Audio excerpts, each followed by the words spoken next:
Esto es Minuto Uno, comenzamos este programa con los datos de la pobreza en la República Argentina que deja Mauricio Macri. Los datos más tremendos de la gestión de Macri. 40,8% de pobres deja Mauricio Macri. 18 millones de pobres en la Argentina deja Mauricio Macri. Se sumaron en el último año 4,5 millones de nuevos pobres en la Argentina.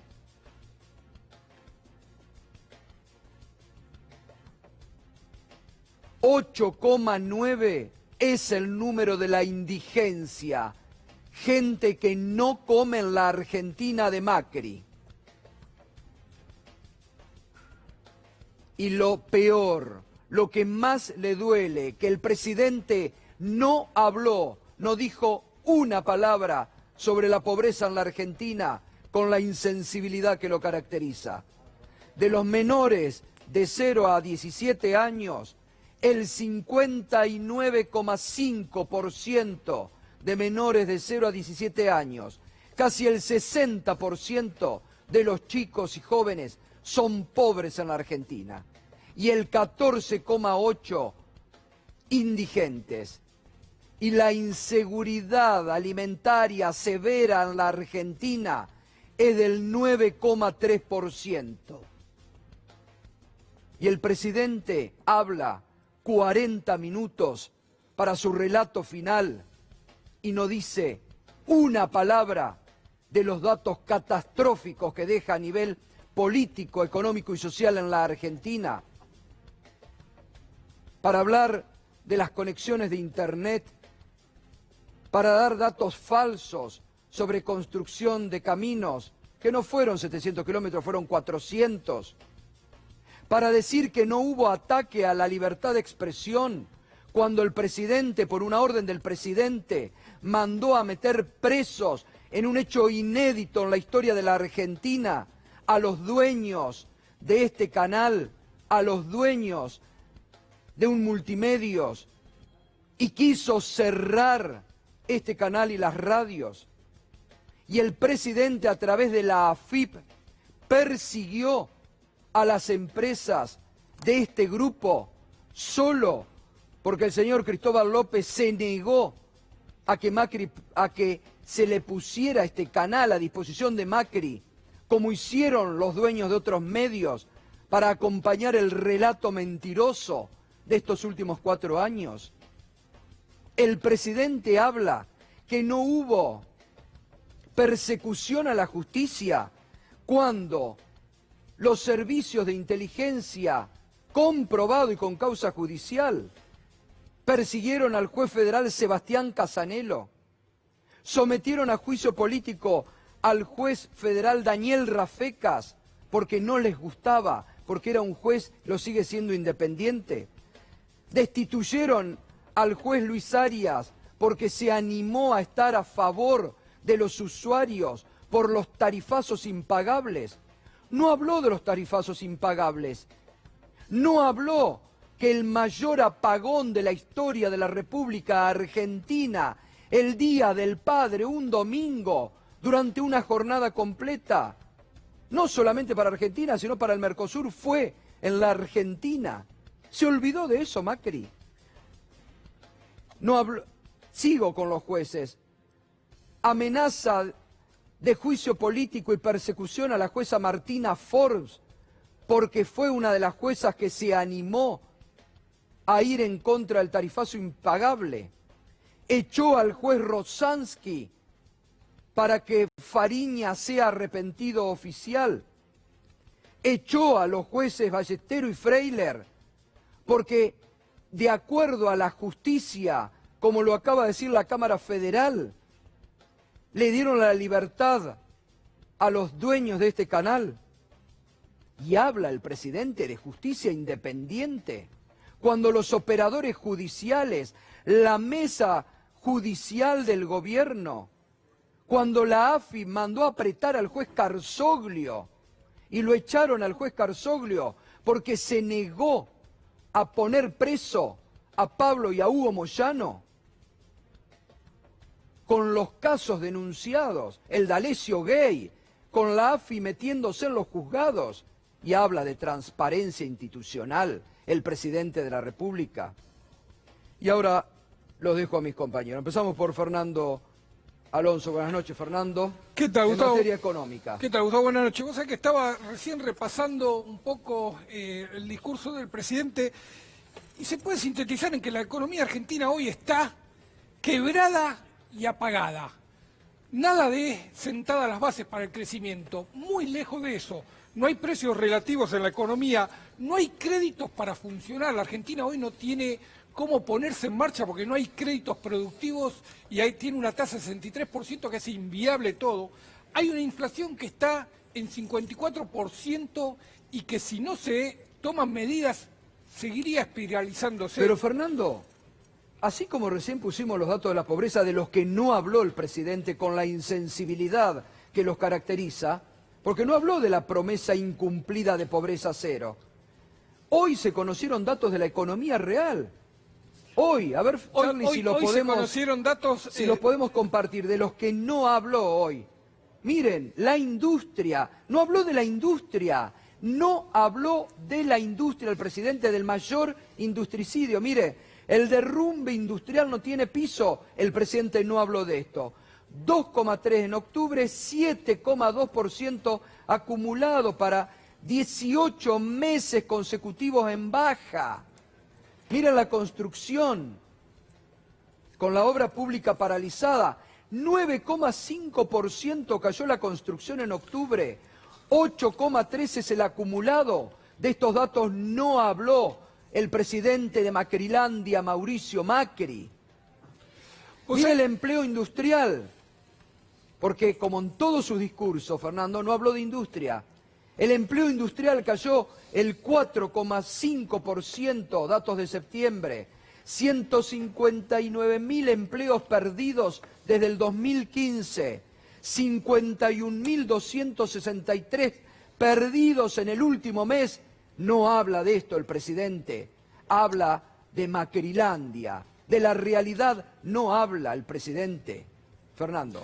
Sí, es demasiado elocuente, ¿no? Con esas cifras es muy difícil después poder justificar cualquier cosa, pero un dato, 23.000 millones de dólares de las reservas internacionales, porque fue un punto que el presidente destacó, dijo, dejamos el Banco Central, no habló de reservas netas, habló de cifras medias escondidas, pero 23.000 millones de dólares de las reservas internacionales del Banco Central se gastó este gobierno entre las elecciones PASO y las elecciones generales para financiar la campaña electoral, para mantener bajo control el dólar y darle alguna oportunidad al presidente. Hay que recordar, el presidente culpó de la inflación al dólar, como si la cotización del dólar fuera algo que se determina libremente en el mercado y con lo cual el gobierno no puede influir. Hay que recordar que la crisis arrancó en 2018 cuando los mercados financieros le dijeron al gobierno de Macri que no le prestaban más y bancos que habían colaborado hasta ese momento como JP Morgan empezaron a retirar los fondos de la Argentina. No fue un factor externo, no fue, como dijo el presidente, la sequía, no fue, como dijo el presidente abstractamente, que se cerró el financiamiento externo. Fueron malas políticas económicas y malas políticas financieras llevadas adelante por la gestión del Banco Central, primero con Sturzenegger, después con Caputo y finalmente con Salleri, y en el Ministerio de Economía, fundamentalmente con Nicolás Dujovne, lo que llevaron a la crisis. Hoy la economía argentina está apagada y va a ser muy difícil ponerla en marcha sin un acuerdo como el que está planteando Alberto Fernández. Ahora vamos a seguir con más datos mientras recuperás y vas viendo, aquí anotamos todo. Irina Hauser, buenas noches Irina. Habló de independencia judicial y transparencia el presidente. Sí, buenas noches Gustavo. La verdad, sorprendente. A la cuestión que vos mencionabas acerca de los jueces que fueron presionados para que dejen sus cargos o que directamente fueron removidos, hay que agregar los mecanismos diseñados especialmente para colonizar el Poder Judicial. ¿De qué manera? Poniendo jueces a dedo en cargos estratégicos. Esto ocurrió con un mecanismo conocido como los traslados. Con una mayoría simple del Consejo de la Magistratura, el oficialismo te ponía un juez donde quería, jueces que no dieron concurso en la Cámara de Casación Penal Federal, por ejemplo, en tribunales orales, en la Cámara Federal de Comodoro Pi. Esto fue un mecanismo que se extendió a lo largo de todo este gobierno. Y te diría que hay que poner, además, como hecho emblemático, no olvidar que el primer acto de gobierno de Mauricio Macri fue la designación de 2 jueces de la Corte por decreto. Eso fue clave, fue el anuncio de todo lo que vendría después. Muy difícil pensar en un poder judicial independiente con un poder ejecutivo que está todo el tiempo marcándole el paso, haciendo favores, haciendo y pidiendo. Esto en relación... Me olvidé, disculpame Irina, Sí. me olvidé de Gil Carbó. Bueno. La preocupación, la persecución a la procuradora Gil Carbó desde el presidente Macri. La persecución a la procuradora Gil Carbó. Me olvidé de la persecución a Ramos Padilla. El presidente diciendo, nos hizo varias, el presidente amenazando a un juez de la Nación a través de los medios y después enviándolo a juicio político porque según el presidente nos ha hecho varias. El caso Chocobar. Te iba a decir exactamente eso, ¿no? Defendiendo los disparos por la espalda, hablando de seguridad, cuando además la política fue justamente cambiar los protocolos para permitir a las fuerzas de seguridad disparar por la espalda ante la mera sospecha. Esto hizo este gobierno. Fojaceros, no nos olvidemos, el presidente del Salón Blanco ordenándole a la justicia Fojacero en lo que él quería autocondonarse el correo, la deuda del correo.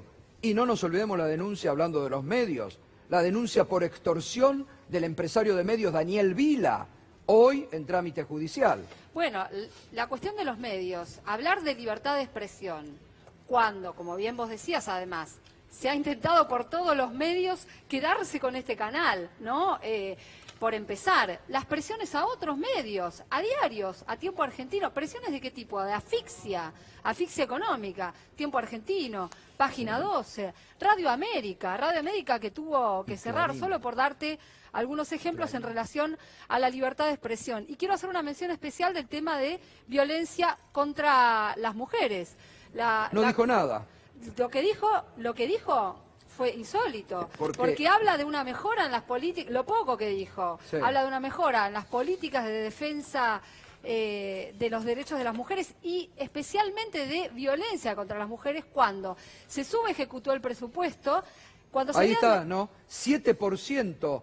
7 pesos. 7 pesos, perdón. 7 pesos. 7 pesos destina por mujer para combatir la violencia de género. Estos son datos de la realidad. Oficialmente eran 11, pero con la subejecución son 7 pesos por cada mujer. Ahora los continuamos. femicidios Claro. aumentaron. Sí. Ahora continuamos, Irina, vayan sumando más información. Lo del PAMI me pareció también tremendo.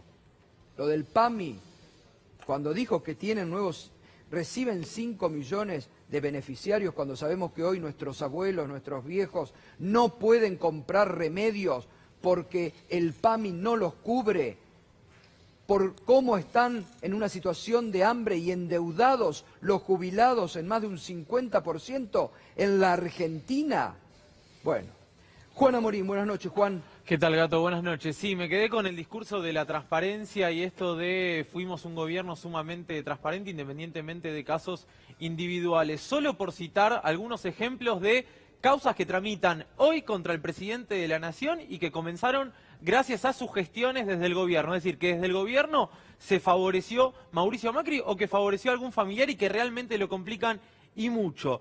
Correo Argentino intentó autocondonarse unos 4.000 millones de pesos de deuda. Panama Papers le encontraron 8 sociedades offshore. En otros países del mundo, por supuesto, primeros mandatarios han presentado su renuncia. Aportantes truchos hicieron pasar a beneficiarios de planes sociales a través de bases de datos del Estado como aportantes de sus campañas políticas en 2015 y en 2017 también. Parques eólicos, el hermano del presidente recibió 5 millones de dólares de una empresa que se creó apenas 15 días después que llegara Mauricio Macri a la presidencia a través de su contador. Seguimos, peajes, 500 millones de dólares le entregaron a la firma Abertis, ex socia de la familia Macri en Autopistas del Sol. Hoy declaró el ex procurador del Tesoro y complicó todavía más a la familia Macri. Las famosas fundaciones, nunca se supo de dónde salió el dinero de las famosas bolsas que le encontraron a Gabriela Michetti en su departamento. Bueno, la extorsión a empresarios, ni hablar, Macri en primera persona extorsionando empresarios. Nosotros mostramos cómo habían ingresado a Casa Rosada los propios supuestos empresarios compradores de este grupo. Blanqueo de capitales, el hermano de Mauricio Macri logró blanquear 600 millones de pesos gracias a la ley que impulsó su propio hermano, el presidente. Fíjate si no hay casos de corrupción en este gobierno con las pruebas sobre la mesa. Bueno, ahora la justicia empieza a actuar y podría citarte un montón de otros funcionarios que están imputados, pero solo el presidente tiene todas estas causas por explicar. Nunca dio ni una explicación porque nunca se permitió ser entrevistado por el periodismo crítico, el periodismo que de alguna manera hubiera podido preguntarle con pruebas sobre estos casos. Gracias, Juan. Seguimos sumando. Habló también el presidente de, bueno, por ejemplo, cuando habló del desarrollo de empresas militares y se olvidó de los cierres de fabricaciones militares. Por ejemplo, en Azul dejó el Tendal y casi a un pueblo a la merced. Se olvidó de Astilleros Río Santiago, que había prometido ponerle una bomba.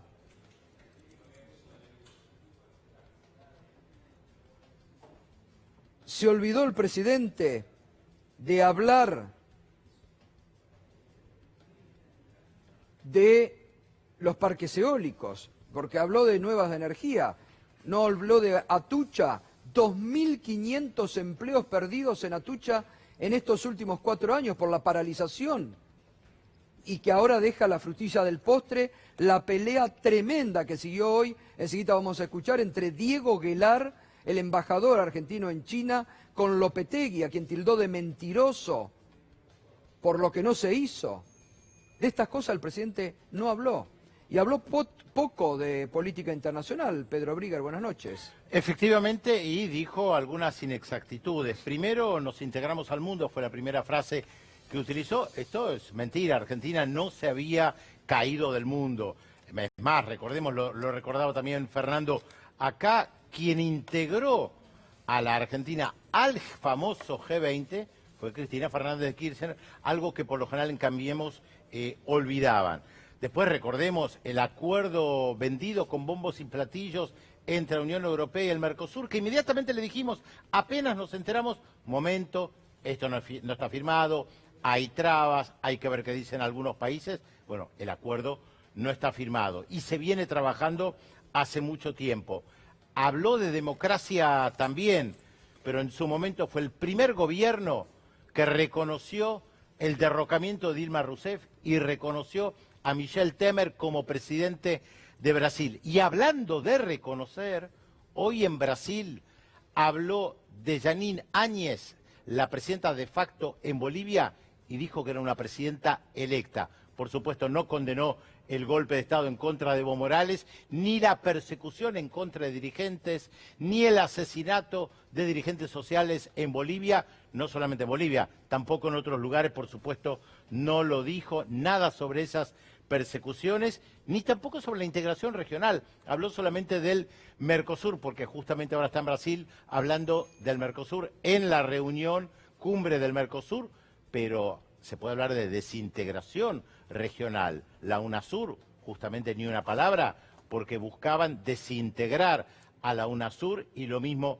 con la CELAC. ¿Por qué? Porque la mira estaba puesta en los Estados Unidos. Además, hay que decirlo desde un punto de vista también de lo que sabemos, ¿no? Que de televisión, la edición pésima, pésima edición, pésima compaginación. En un minuto contabilicé aquí con nuestros compañeros 4 audios diferentes del presidente. En un minuto 4 audios diferentes, salteados, que además no suponía que el presidente iba a leer un resumen de su gestión de corrido. No, parece que estaba editado, grabado, según dicen, no sé si usted, Juan, tiene más datos, grabado hace ya varios días, una semana, dicen, antes de que se vaya a España. Y parecía realmente por cortecitos. Por corte. Increíble bueno. La compaginación. Cuando uno supone que un presidente que da un balance de gestión va a leer de corrido, con cortes realmente impresionantes. En un minuto 4 audios diferentes del presidente. Imagínate cómo gestionaban los medios públicos si con esto trabajaban tan mal, ¿no? Bueno, de los medios públicos no habló el presidente, que deja un desastre Hernán Lombardi en los medios públicos, endeudados, sin audiencia y con muchos empleados de empresas privadas trabajando en los medios públicos. Gato, y se permitió hablar muy ligeramente de la situación del periodismo cuando realmente es catastrófica la situación del periodismo. Hay más de 4.000 colegas que se quedaron sin trabajo en estos últimos 4 años, muchísimos medios que han tenido que cerrar. Juan, realmente... discúlpame, me voy acordando, disculpen, ¿no? Sí, pero todos lo podemos ir hablando. Destruyó Telam. Destruyó Telam.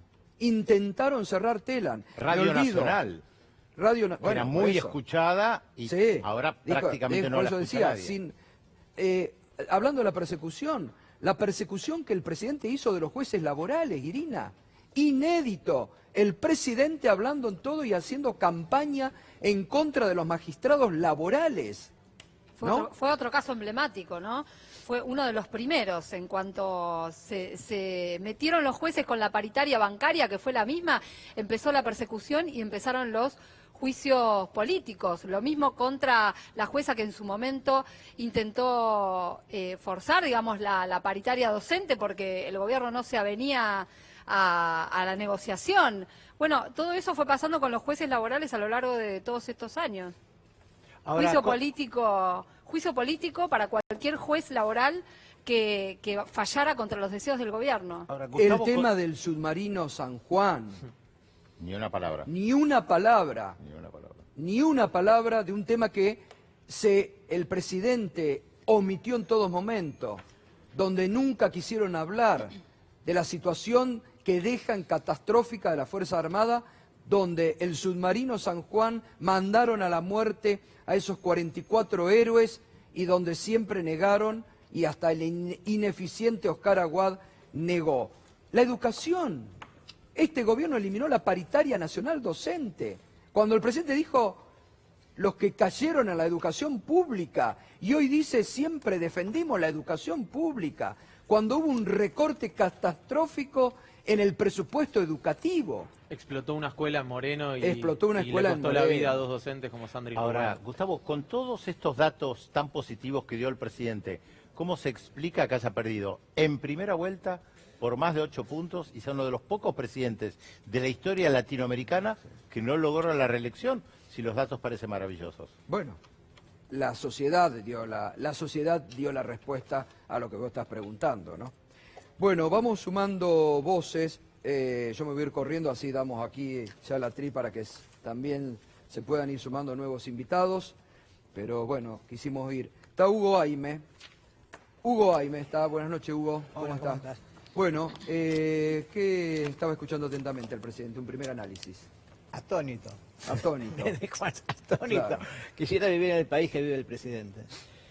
Estaban hablando del tema de educación. Acabamos de tener la prueba PISA, que Claro. dice que Argentina disminuyó rápidamente en América Latina en relación a los últimos 3 o 4 años. O sea, más claro que eso. Me parece que el presidente sigue en campaña, quiere armar un relato para intentar liderar la oposición y la verdad me pareció muy pobre como exposición y está claro, no habló de los temas sustanciales.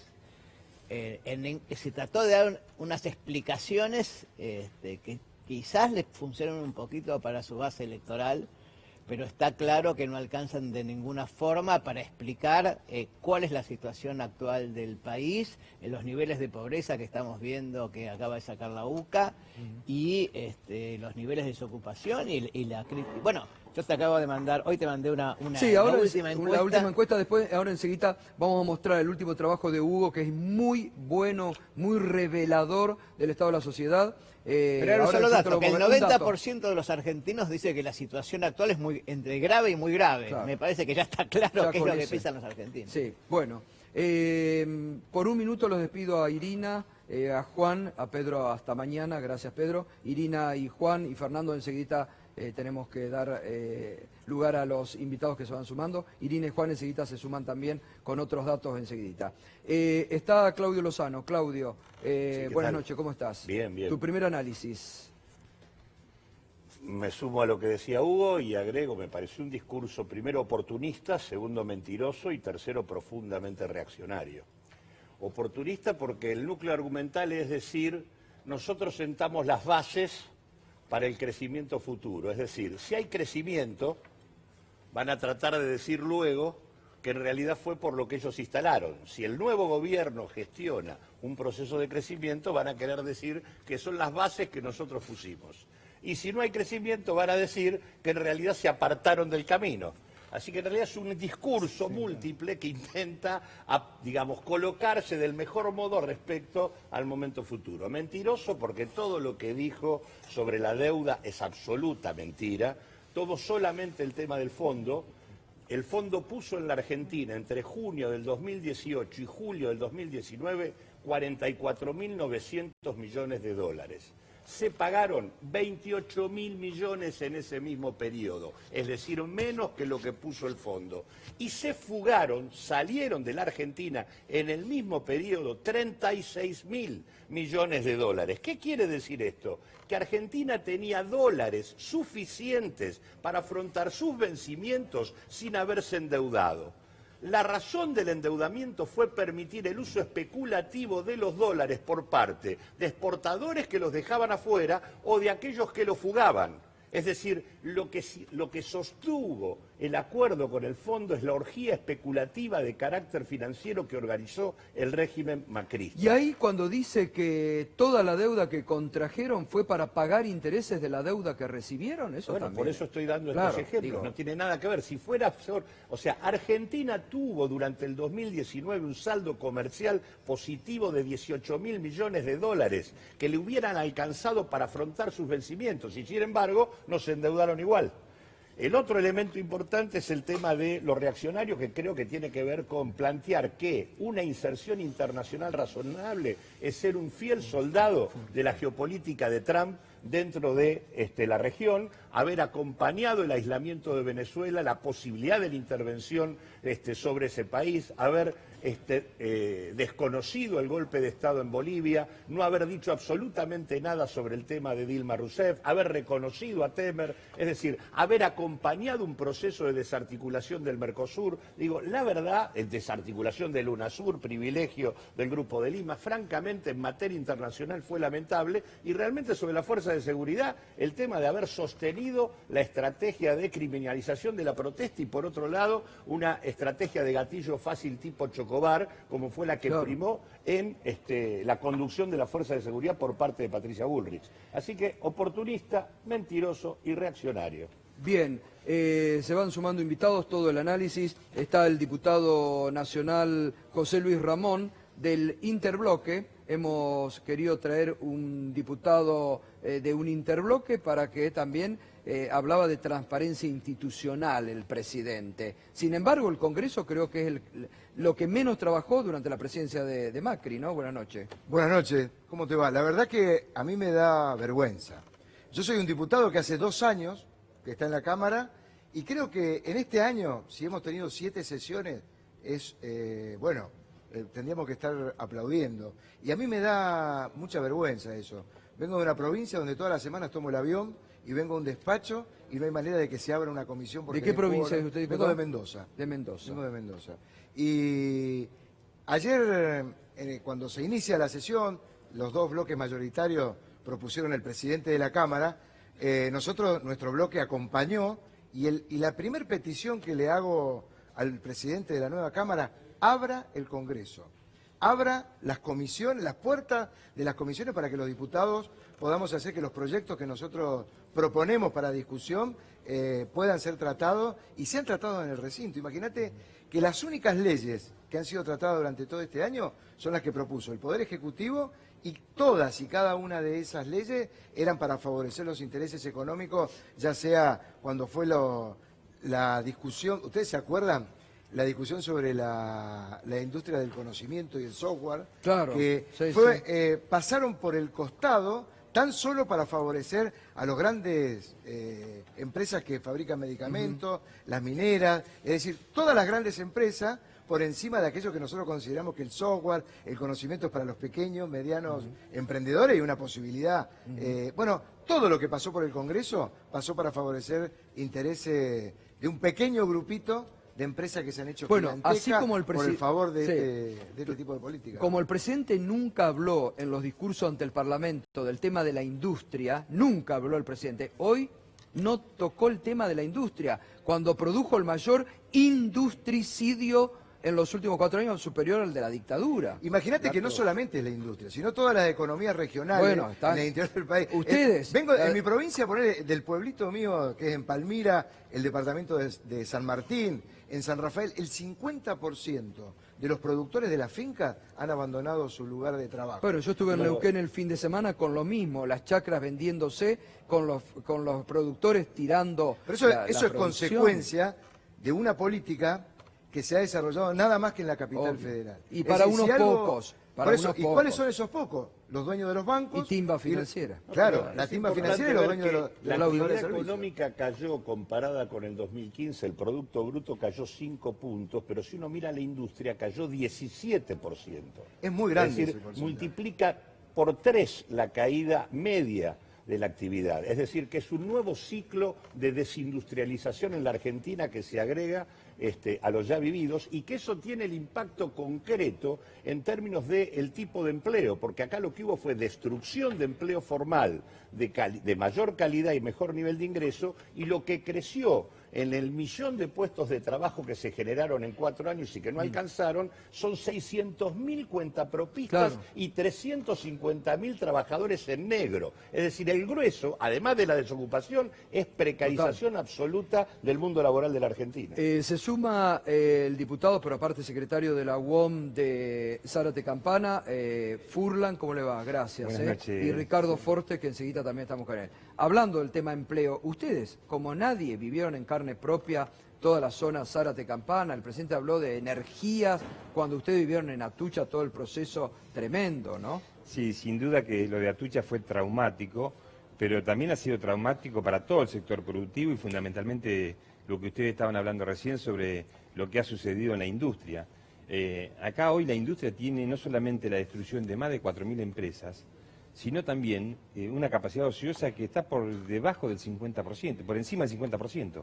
Y esto también va a costar volver a recuperar esa producción en la Argentina. Y el otro día hablábamos por radio, Silvestre, contigo, la última noticia del gobierno de Trump imponiendo aranceles al acero y al aluminio, con lo cual va a generar una mayor incertidumbre en cuanto a la exportación. Acá hay empresas como la que yo represento en Siderca que va a comprometer a partir del febrero de marzo más de 400 puestos de trabajo por una caída de la producción que representa casi el 30% de la producción de la planta. O sea, claramente acá ha habido un proceso de desindustrialización, por eso no habla el señor presidente de esto. No habló ni siquiera en la apertura de sesiones de los 4 años que a mí me tocó presenciar, nunca habló un renglón en cuanto a la industria. Y bueno, mirá la construcción como ha caído, mirá el sector automotriz como ha caído, mirá el sector metalmecánico como ha caído. O sea, no hay ningún sector de la producción en la Argentina que haya tenido buena noticia en estos 4 años de gobierno de Macri. Fíjate vos que, si me permitís, Silvestre, hay un tema que tiene que ver con los trabajadores y con el consumo.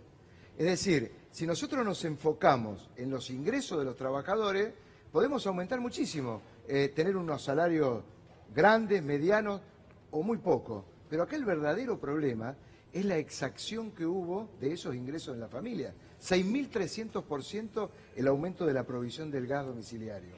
Más del 3.000% del aumento en el pago para la electricidad en un hogar. Es decir, con eso no hay con qué darle. Porque no es solamente la falta de generación de empleo, sino que aquel que tiene el empleo se olvidaron que los ingresos están directamente relacionados con aquello que se escapa del poder adquisitivo de una familia. Es quitar los sueños también, te diría, ¿no? Ricardo, buenas noches. Hola.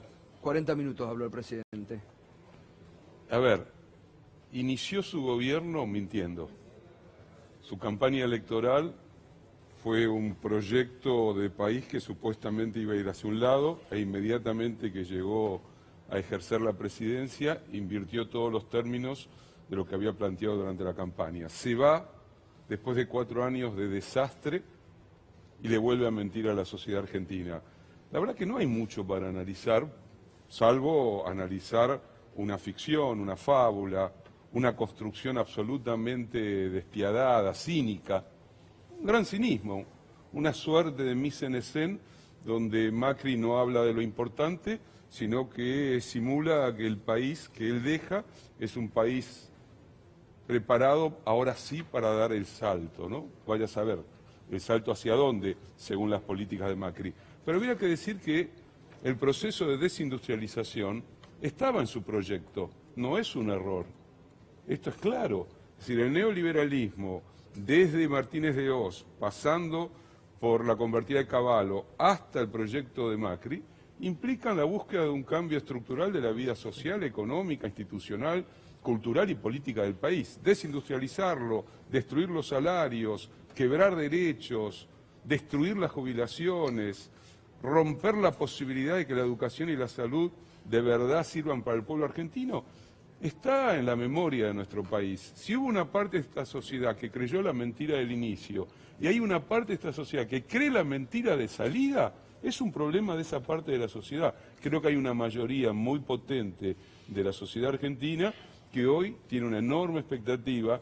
Y déjame decir algo que me parece importantísimo. Nuevamente en la historia argentina, los que más han sufrido han mostrado ser los más racionales a la hora de comportarse democrática y políticamente. Los más pobres, los más humillados, los que han perdido gran parte de su capacidad de tener una vida digna, son los que han dicho no estamos dispuestos a hacer saltar por los aires el país y pusieron sus expectativas en un acto democrático que es el voto. Los que supuestamente tienen todo, siguen literalmente construyendo bombas de destrucción masiva. Los precios siguen aumentando de una manera desmesurada, los grandes grupos económicos solo piensan en sus intereses, los exportadores cerealeros están liquidando rápidamente porque le tienen miedo a una decisión que es inapelable e imprescindible, que es la de las retenciones a la exportación agropecuaria. Entonces, a ver, este me parece que es un punto. La política es un debate sobre la realidad, es un debate sobre el país, es un debate sobre lo que se ha desplegado en estos 4 años. No es casual, Macri apela de nuevo, por primera vez, a la tan odiada cadena nacional para construir retrospectivamente un país de fábula, país jardín de infantes, lo llamaba María Elena Walsh. El 2020 es un año belgraniano y también de María Elena Walsh. Y trata a los argentinos de nuevo como personas carentes de capacidad reflexiva. Bueno, la sociedad ha dicho basta y el 10 creo que empieza otra historia. Hugo, como forma de comunicación, ¿qué te pareció? 40 minutos compaginados, saltos, audios diferentes. No, me parece que era una cantidad de información brutal, muy difícil de ser absorbida por nadie, digamos, porque creo que uno, digamos, nosotros hablamos de educación o que habló o que no habló, es más, pero me parece que no le resultó como modo de comunicar. Es probable, digamos, que yo digo, retazos de esto lo quiera mandar por Twitter o por las redes sociales para su base social, pero desde el punto de vista del impacto en la población yo no creo que haya sido positivo para nada. No, además nosotros estábamos viendo el minuto a minuto, empezamos nosotros, por ejemplo, a las 19:55 en 4 puntos y terminó la cadena, Charlie, en 2-4. La mitad se fue, los otros canales estaban muy abajo, algunos en rayita, rayitas, ¿no? Es decir, tampoco a nivel, mucha gente incluso que nos decía, sí, 0 rating, cuando digo rayita es 0 rating, ¿no? Hay por que algunos entender canales, que, digamos, el voto a Macri fue un voto anti, no un voto pro, digamos, en el sentido siguiente, digamos, él tiene un núcleo, digamos, yo diría, muy duro de 10 puntos, 12 puntos, y hay unos 20 puntos más que están con esta orientación. Hasta 30, digamos, que es lo que sacó en las PASO. Y él suma 10 puntos más sobre la idea, el temor que vuelve a Cristina Kirchner. Esta es la verdad. Claro. Entonces, pero es un voto anti, no es un voto a favor de lo que hizo Macri. Por eso, él se va con un 30% de aprobación de gestión. 30% de aprobación de gestión. Punto. Tremendo. Casi 65% de desaprobación y solo un 27% que aprueba el rumbo país. O sea, aún así sus propios votantes le dicen, no apruebo lo que hiciste y el rumbo que tomaste está equivocado. O sea, él está montado sobre una idea de esos 40 puntos, digamos, que es mentirosa. Mentirosos, Claro. que inclusive asombrosamente yo estoy escuchando en algunos comunicadores que se sacó 41, no sé.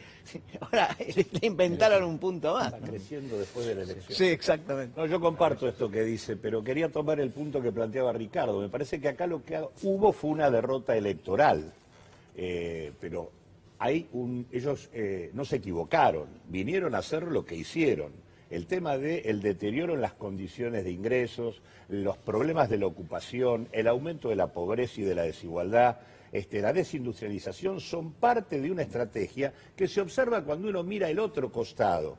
Cuando uno mira la cúpula empresarial de la Argentina y la compara con la evolución de la actividad económica, acá lo que ha habido fue un fuerte proceso de concentración, donde las ventas de las principales empresas que representaban el 34% del producto pasan a representar el 43% en apenas 4 años, y en donde la extranjerización pasó de ser el 61% de la cúpula empresaria al 65%. En solo 4 años, concentración y extranjerización en el marco del deterioro general. Así que no hay que confundirse. Acá hay ganadores concretos del proceso que son lo que este señor vino a representar cuando asumió la gestión de gobierno. Lo que dice Lozano tiene que ver con la pérdida del poder adquisitivo y de la pérdida del salario. Claro. En términos de dólares, se ha Y la perdido casi un destrucción de las 60% Claro. del salario. ¿Me permiten un minuto que vamos a ir buscando también repercusiones telefónicas? Estamos en comunicación con el diputado nacional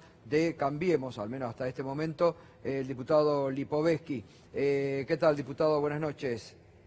Hola Gustavo, buenas noches, ¿cómo andan todos Bien, por ahí? Saludos bien. a todo el equipo y a Bueno, todos los panelistas. Gracias. En una línea, ¿qué le pareció el discurso del presidente?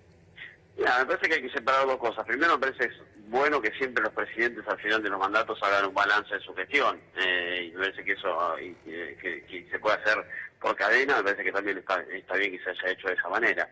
Después, por supuesto, me parece que hay cosas que se destacaron que están bien, que tiene que ver con sobre todo con algunas leyes que se avanzaron vinculadas con la transparencia, el acceso a la información, la ley de acceso a la información pública, un montón de paquetes legislativos que creo que fueron importantes. Por supuesto que en el tema económico o el tema social creo que son parte de los debes de esta gestión. Claramente creo que faltaron, digamos, profundización de algunas cuestiones que hoy tienen problemas graves en la Argentina y que de alguna manera son parte de lo que le queda para resolver al próximo gobierno, ¿no?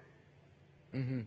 ¿Qué en la cuenta qué hubo? ¿Más deuda o más a favor de lo que escuchó? No, es difícil hacer una cuenta. Yo te diría, a mí me parece que claramente en un país con la desigualdad que tiene la Argentina, hoy se acaba de anunciar el nuevo índice de pobreza, 41%, es un tremendo.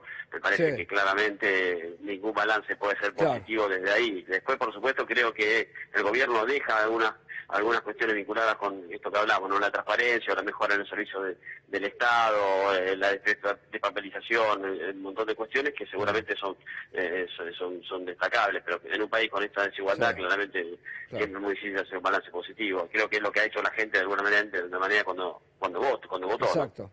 Gracias, diputado. Buenas tardes. A vos, Gustavo, abrazo grande. Gracias. Sí, este es otro dato. Yo creo que el dato que se conoció hoy a la tarde, antes de la cadena, una cadena aparte grabada desde hace varios días, editada, inédito, porque con distintos audios mechados, cortados, sobrepuestos, y donde hoy se conoce este dato del 40,8% de pobreza, yo creo que no, tras eso, creo que no puede haber ningún balance. Principal eje de campaña, pobreza cero. Sí. Se olvidó de un dato importantísimo él, de que el 50% del trabajo en la Argentina está en negro. Y cuando hablamos de eso, es que el Estado está dejando de recaudar una cantidad enorme de dinero que tendría que ir para el servicio social y para la asistencia de todos aquellos que están padeciendo ese 41% de la pobreza y cada uno de esos índices que son impresentables. Realmente ese es un dato de evaluación. Yo disiento un poco de Daniel, con el concepto de Daniel Lipovetsky, porque él dice, está bueno que un presidente haga un balance cuando termina su gestión, pero un balance tiene que ser hecho no con características emotivas. un balance tiene que ser hecho con números reales. Y si hay números reales de los cuales nosotros podemos felicitar a este gobierno, es que puso a andar el INDEC, dicen ellos, y están orgullosos. Ahora, ese INDEC le está diciendo que la mitad de los asalariados de la Argentina están en negro, el 12% no tienen habitación, casa, ¿viste? A mí me gustaría destacar índices... el castigo, porque digo, no hay que pasar por alto el hecho de que este gobierno se va después de haber hecho oposición desde el 11 de agosto en adelante, generando condiciones de extorsión y de condicionamiento al futuro gobierno. En realidad, en junio, la pobreza estaba en 36,7% y la indigencia estaba en 8,3%. Ellos descargaron a partir del 12 de agosto de manera deliberada un salto cambiario del 45 al 63 a 63 pesos deliberadamente cuando podrían haberlo controlado. Perdieron 22.000 millones de dólares de reserva y él se ufana ahora de que dejan reservas cuando las únicas que dejan son el resultado de haber puesto en marcha de manera tardía y mal un cepo cambiario que nacieron cuestionándolo. En realidad el único momento en donde comenzaron a recuperar reservas es cuando pusieron en marcha aquello que repudiaron durante toda su gestión. Digo, y esto junto con el Mercosur, digamos, ni siquiera cuestionaron el hecho de que Bolsonaro le habilitara a Rusia y Estados Unidos la posibilidad de comerciar sin aranceles. Digo, ni una queja hubo sobre esto. Digo, han venido condicionando al futuro gobierno. Además, le armaron un carril para que quede exclusivamente en la negociación con el fondo, en lugar, y le plantearon todo el problema a los acreedores privados. Digo, el gobierno se va haciendo oposición desde su propia gestión. Eso es buen concepto. Le quería preguntar a Hugo y a Ricardo. Sí. Hugo, si la verdad que lo estamos diciendo todo aquí, hasta Lipovetsky del oficialismo dice, bueno, con el dato de la pobreza que vamos a hablar después, ¿qué evaluación puede hacer? ¿Para qué hace Macri esto? Porque digo, la gente, mayoritariamente, si hacemos una encuesta rápida, vos recién decías que el 90%... Dice que la situación es muy grave. Que la situación es gravísima. El 90% de los argentinos, según la última encuesta de Hugo Aime, dice que la situación es gravísima. Nosotros empezamos con 4 puntos, en la cadena terminó con 2,6 y algunos canales de cable en rayitas 0. Y todos midiendo entre un punto, el resto 1 punto, 1,5. La gente no le cree a Macri. Yo creo, tiene síndrome de la alfombra roja. ¿Síndrome de qué? De la alfombra roja. Quiero decir, te vas, no te querés ir, la verdad. Claro. Eso le pasa a casi todos los que gobiernan, nadie se quiere ir. Tema 1. Tema 2, está intentando ser el líder de la oposición. Es lo que él dijo. Sobre el final empieza a decir, muy cuestionado, después del 10 de diciembre... Claro. Bueno, ya va a estar cuestionado. Hoy lo escuchábamos a Negri decir, bueno, veremos cómo, si esto se mantiene la unidad, no se mantiene. Me parece que son 2 razones básicas. Tratar de darle un discurso a su base electoral, mantener liderazgo y decir, bueno, me voy, algunas cosas hice bien, otras hice mal. Y simplemente me parece que el sentido es digamos, es, como decía él, tratar de decir, es un discurso en donde él dice, bueno, si a este gobierno le va bien... Es por mí. Es porque yo dije que le va mal. Me parece que hay que leerlo también en el contexto sudamericano. Macri es parte de una ofensiva muy brutal que viene destruyendo la vida democrática, económica y social de nuestro continente. Lo último fue el golpe de Estado al proyecto socioeconómico, cultural, político más importante, yo diría, de la historia boliviana y uno de los más importantes de la historia latinoamericana, y sin embargo utilizando todos los recursos de la mentira, de la infamia, de la crítica a la falta de democracia y de república, lograron llevar adelante un golpe de Estado con las Fuerzas Armadas, con las clases medias acomodadas, con los medios de comunicación, con una parte del aparato político. Lo que está sucediendo en Chile, la gran rebelión popular y la respuesta represiva, brutal, impresionante del gobierno de Piñera. Y me parece que hay que leer la salida de Macri como una parte de lo que nos espera a partir del 10 de diciembre. Una suerte de concepción que nosotros, el macrismo, somos la República, hemos mejorado las instituciones, nos equivocamos en algunas cosas, no pudimos en otras, sufrimos porque se generó más pobreza, pero del otro lado está el populismo, está el autoritarismo, está lo que nos aislaron del mundo, y de vuelta a generar una ficción. Ahora, que hay sabiendo, una parte Ricardo, fuerte en ese discurso. sabiendo que mienten. No, pero por supuesto. Lo dijimos acá, ni bien terminó Pero el miente discurso. Bolsonaro, miente Piñera, Claro. miente el golpismo boliviano, miente Lenín Moreno, miente Colombia, miente Trump. Por supuesto, la derecha miente impiadosamente. Me permiten, está Horacio Berbisky, el presidente del CELIC, nuestro colega. Horacio, ¿cómo te va? Buenas noches. ¿Qué tal, Gato? ¿Cómo va? Bien, bien. Horacio, a ver... Se están flagelando. Qué cosa. Vos también yo te la- estabas autoflagelando. No, ustedes analizando esto, yo creo que hay que pasar de largo esto. En 5 días empieza una nueva historia, cambia todo y empieza a aparecer la verdad, ¿no? Y no está pasmoso cinismo de las cosas que ha dicho este hombre. Es realmente impresionante. Dice absolutamente cualquier cosa. Absolutamente cualquier cosa. No solo omite aquellas que ustedes están señalando, muy bien. Me pareció espléndido lo que dijo Ramón, de que el único mérito que pueden mostrar es que normalizaron el INDEC, que es el que demuestra el desastre que han dejado en el país. Me pareció un aporte brillante de este diputado mendocino. Yo creo, él habla de los cimientos. ¿Qué cimientos? Lo que acabó es un foso donde ha enterrado el país, no cimientos. Son cosas distintas. Habla de volver al mundo, y Trump acaba de darle un sopapo en la cara con los aranceles, las exportaciones argentinas, que ellos están interpretando que es una advertencia para Alberto, y para Bolsonaro también, entonces, una advertencia. ¿A qué mundo volvió Macri?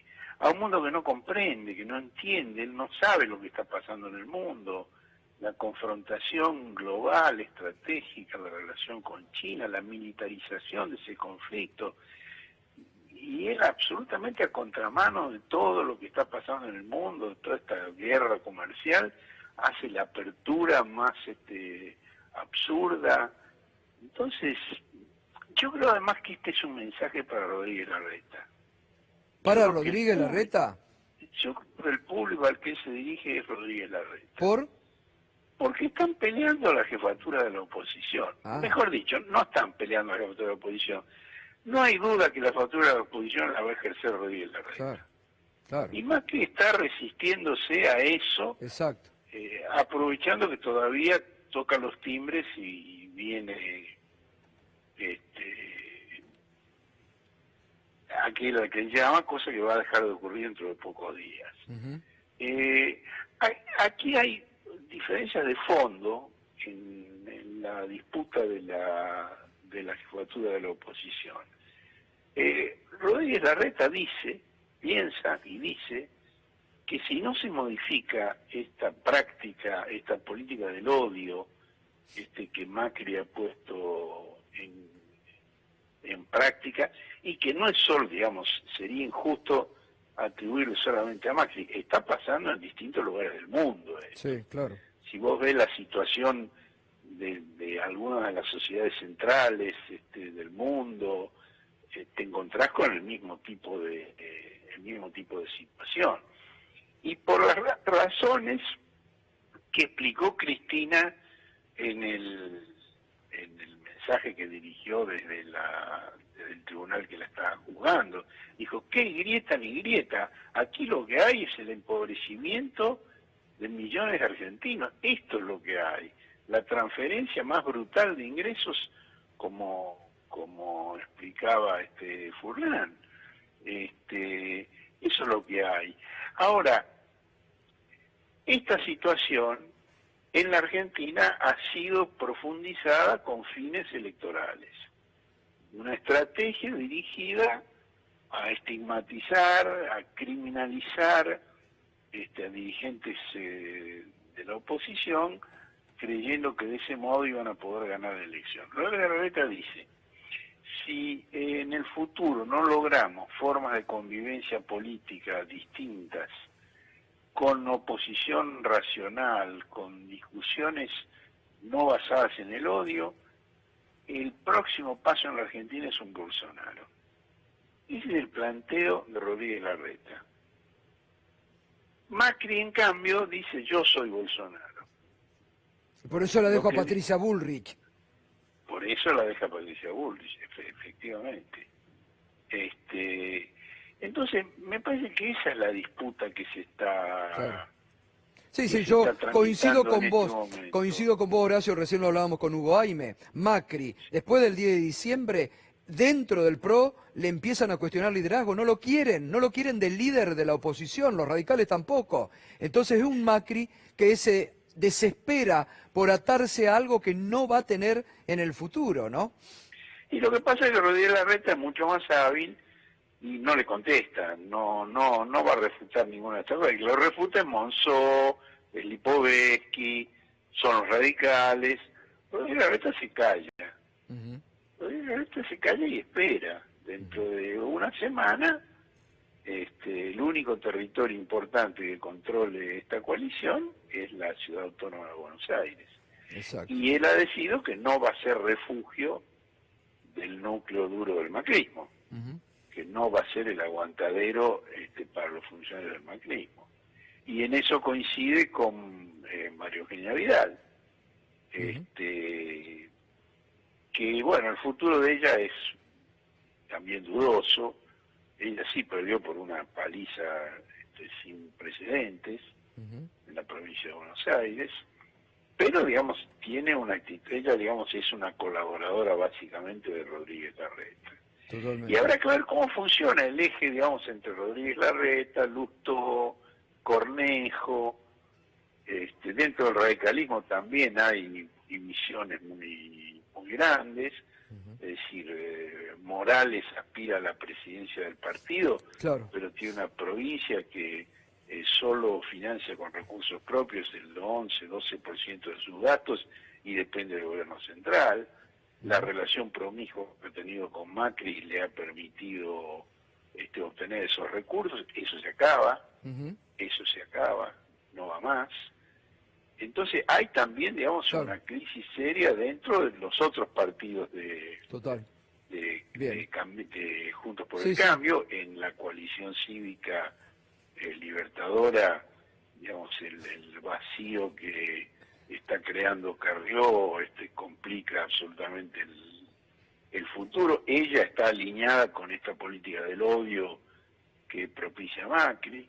Bueno, digamos, a mi juicio, este es el cuadro de situación que acabamos de oír en el discurso, que está detrás de lo que acabamos de oír en el discurso de Macri. Horacio, gracias como siempre, un abrazo, No, gracias a ustedes. Chao, gracias. Horacio Berbisky, el que pasaba también con las opiniones. Me interesa, estamos tratando de contactarnos también con Mirta Tundis o con Fernández Pastor, porque yo creo que lo de los jubilados, de lo que dijo, es lo más también mentiroso. De que benefició cuando los pobres viejos hoy no tienen para los remedios, están endeudados en un 50%, yo creo que el mayor cinismo, ¿no?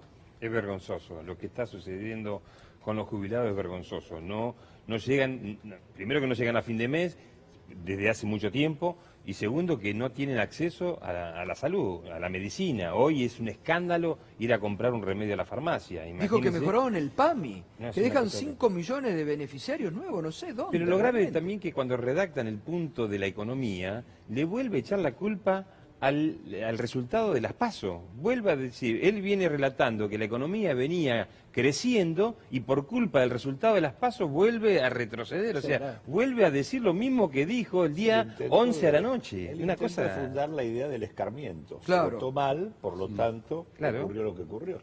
Ahora, la gente sabe, porque fíjate que en qué momento cae la imagen de Macri. Sí, gana la elección de medio término en 2017, 41 puntos, y va a la reforma del sistema jubilatorio y se desploma a partir de ahí la imagen de Macri. No la recuperó nunca más. O sea que él tendrá su discurso, pero la realidad le pasó por otro lado. Ahora la vamos a ver. Bueno, hacemos una pausa, Ricardo, ahora. Hacemos una pausa, sumamos a nuevos actores. Claudio, gracias que te tenés que retirar.